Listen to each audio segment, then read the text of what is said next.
Alright, you guys asked for it.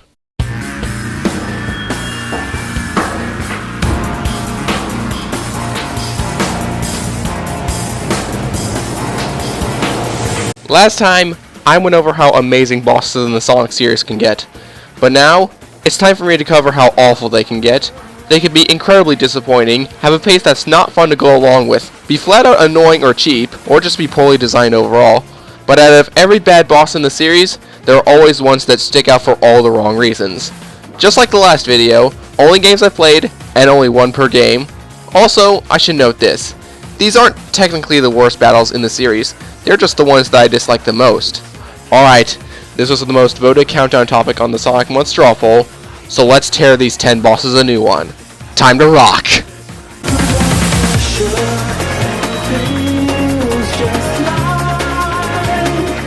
Even though the original Sonic games on the Genesis were not known for their bosses, there are a good number of them that made me wonder what the heck Eggman was even thinking. And to start off, we have one such example of this, the Tonkaichi Hammer. At the start of this battle, two totem poles rise from the ground and Eggman just proceeds to hit both of them with his hammer to have them shoot out darts. Sounds fine at first, but here's where this boss fails. Eggman constantly follows the same pattern of hitting one and then the other at a very slow pace, and while you may not know where the dart will come out at first, the darts move so slowly and are pathetically easy to dodge unless you're somehow in a bad position. This boss was meant for you to climb on the darts and then hit Eggman to do damage to him, but there's nothing stopping you from just staying on top of the totem poles and hitting him whenever he gets close to you. Okay, you do have his hammer to be concerned of, but not only does Eggman trudge towards the totem poles, but his hammer strikes are so sluggish and easily telegraphed, so you shouldn't get hit by it unless you're really terrible at timing things. And lastly, whenever you hit Eggman from jumping off the totem pole, you fly back so far that you could use it to get back on top of it. So you could basically jump at him repeatedly from atop the totem pole and you win. Eggman, next time you decide to include hammers into your machine, don't act like you got hit with a hammer yourself.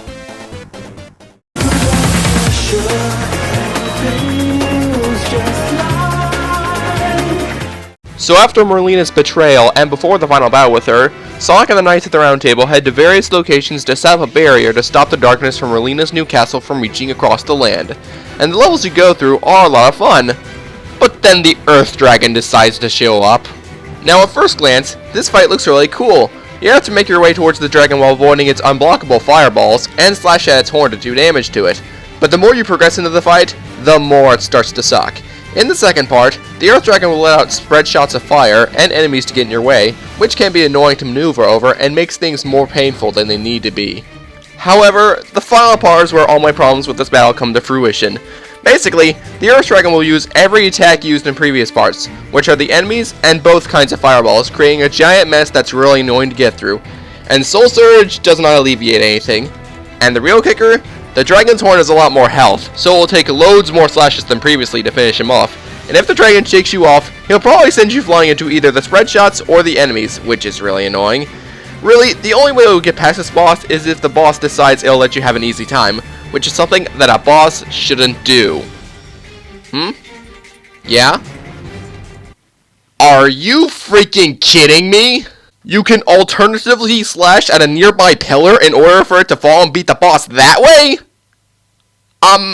Developers, if that was the intention for how the boss was supposed to be defeated, then how the fuck were people supposed to figure that out if you never gave him a clue to do that? This battle could have been something fun and satisfying, but the overall design of how you beat it and the annoying factor of its attack pattern really bog it down.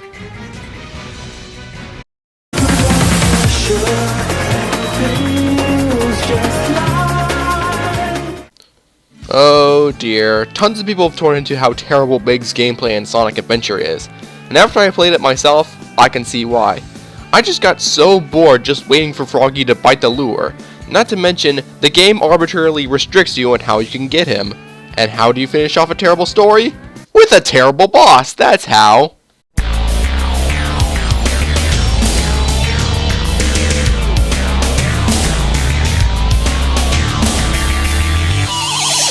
Actually, let me take back calling this a terrible boss for a second, because I legitimately wonder how the gameplay of this battle qualifies as a boss. All you do is just get Froggy and let the story take down the boss for you. Nothing more, nothing less. And it's not like they make getting Froggy a challenge. Throughout the entire fight, Froggy's just lying in an easy spot for you to get him. And while Chaos 6 can jump causing shockwaves, he rarely uses it, and you're probably going to get Froggy before he gets the chance to do that. With all of these factors, you have a battle that is most likely going to end in less than 15 seconds. However, the reason why it's lower on the list is that it's pretty satisfying to finish. Since Big's levels bored me to death, it's great to have the option to finish his last challenge insanely quickly. But still, Big, please don't bring your fishing nonsense back in any Sonic game.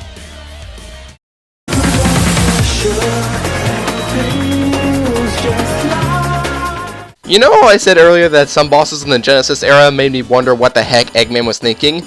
Well, here's another example, the Hotmobile from Sonic 3 and Knuckles. Now just by looking at how this fight plays out, you can guess what's wrong. Throughout the whole fight, Eggman's Hotmobile will be sucking in a lava current with platforms that you can jump on, while he throws bombs to get in your way.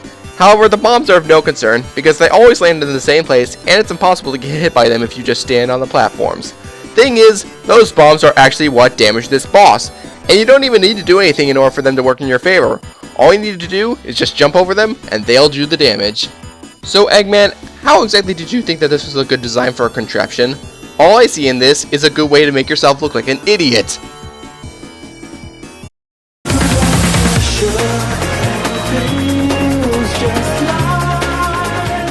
Whenever bad Sonic bosses and Sonic 06 are brought into the same sentence, almost all fingers are pointed at the fight with Silver. And while it is a poorly designed fight, I can't exactly hate it because when you know what you're doing, the fight can be very quick and painless, even when you don't abuse anything. Not to mention, I actually think the glitches in this fight are pretty funny. So where am I going with this? The worm form of Iblis. I just described earlier that the Silver fight can either be painless or fun for all the wrong reasons. Worm Iblis does not have any of these. The fight requires you to wait until Iblis summons stalactites in order for you to get over to the purple orbs to get its attention and hurt it. The problem is that process for you to get anything done takes forever. Iblis's attacks are insanely slow, very telegraphed, and easy to avoid, and he'll spend most of his time trying to attack you, which makes you play the waiting game for quite a while. And as the fight goes on, the process to damage Iblis remains equally as tedious as the other times, since Iblis destroys the stalactites needed to reach him and then just resets his attack pattern. And for all these reasons, this boss can take a lot more time than it needs to, just for playing a lot of the waiting game. The only way you're going to make this fight go by fast is if you purposely run into the lava, which you can run on by the way, and abuse your physics-defying homing attack to speed things up. And what's worse, you have to fight this thing as both Sonic and Shadow. I mean, sure, you also have to fight Silver, Sonic, and Shadow, but at least in that case, the ability differences meant something. Here, no way. The ability differences mean nothing. The fight plays out the exact same way, which is tedious and no fun at all. Don't you just love repeating boss fights?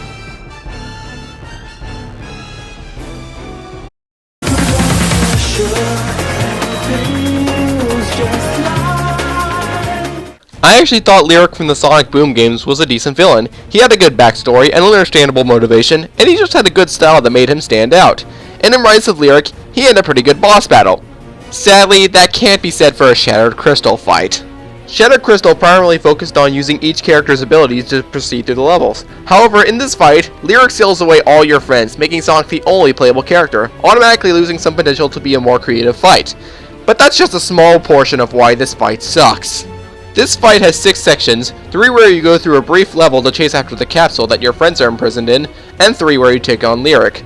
The 3 sections where you chase after the capsule aren't too bad. They are standard Shattered Crystal platforming fashion, but they don't really have too much of a wow factor to them. However, fighting Lyric is where the problem with the battle is. Lyric does have a decent amount of attacks to get you with, but all of them are incredibly slow, telegraphed very far in advance, and are incredibly easy to dodge even when they give you less footing later on in the fight. And because it takes a while for Lyric to actually launch his attacks, it takes a while for him to let his shield down and allow you to hit him. With all of these factors, this fight can be very easy and take an unnecessarily long amount of time, and that's not really a good combination for a boss, especially for a final boss. Oh, and the ending to this battle is just... what?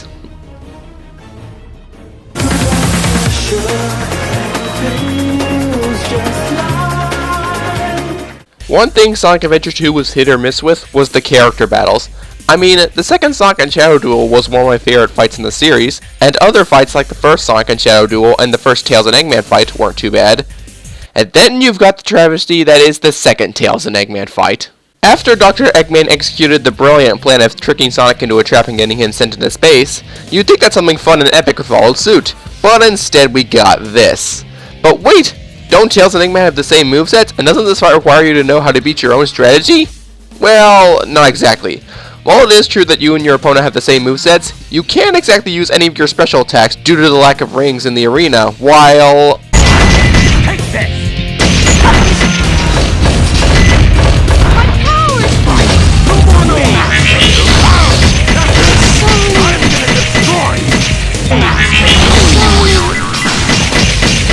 Look at this! I mean, come on! Don't you think this is a bit much, game? Not helping in this fight is that your opponent has all the upgrades they could possibly gain in the story. That means, if you're fighting Eggman, he's gonna have his health upgrade, meaning you're not gonna do a lot of damage to him with a single blow. Oh yeah, and there's a bomb in the center of the arena, which you can use to damage the boss, but it can also be used to inflict massive damage on you. Also, developers, thanks for not putting any rings or health items in the arena, as if I didn't have a massive headache already. I get that second encounters are meant to be harder, but if this is the idea of making it harder, this is where I draw the line.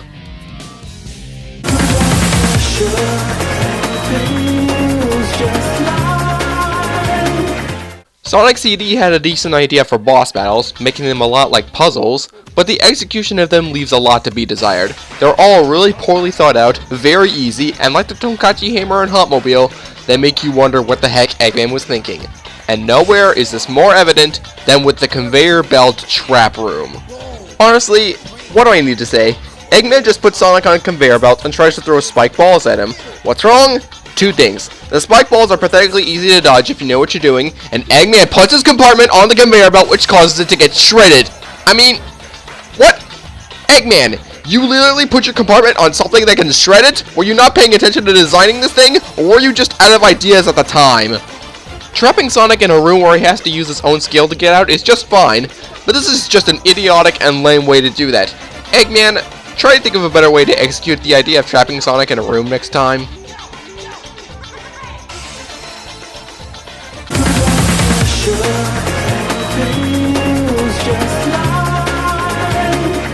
While I did enjoy the 3DS version of Sonic Lost World, one thing I didn't like about it was the implementation of the 3DS gyroscope. It feels very stiff and gimmicky, and the crap that requires you to spin around like an idiot with it is just flat out ridiculous. And the two moments that take this cake are the special stages, and number 2 on this list, the fight with Zor.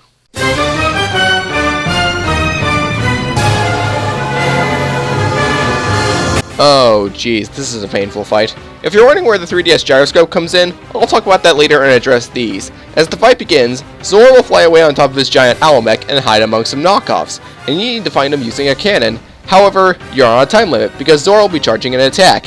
If you find it hit the correct owl in time, you'll get a turn to damage Zor. Now here's where the 3DS gyroscope comes in. Use it to turn the cannon and find Zor, but the problem is, both Zor and the fake owls surround you in all directions, so you gotta turn your 3DS in all directions to find the right one. This may not seem daunting when you're standing up, but if you're in a place where you have trouble turning around, like in a car or something, the process just became an enormous chore. The 3DS gyroscope can be used well, but this fight does not exemplify that. It requires you to spin around for no apparent reason and amounts to a fight that's ultimately annoying and boring, and that's not a good combination. And guess what? You have to fight Zor for a second time in Lava Mountain. Thanks, developers. That's what I want. Fighting the same terrible boss again.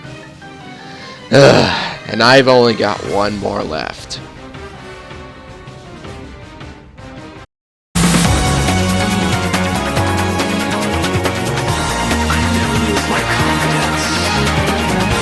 Sonic 4 Episode 1, while a far cry from Episode 2, is still an okay game in its own merits. It's got some nice levels, some nice music, and a pretty good fun factor altogether. But if it's one area the game does terribly in, it's definitely its boss battles. They're all reused from previous Sonic games, but they're not done in a way that feels fresh and fun. They feel very haphazardly put together, and overall just pathetically uninteresting, and...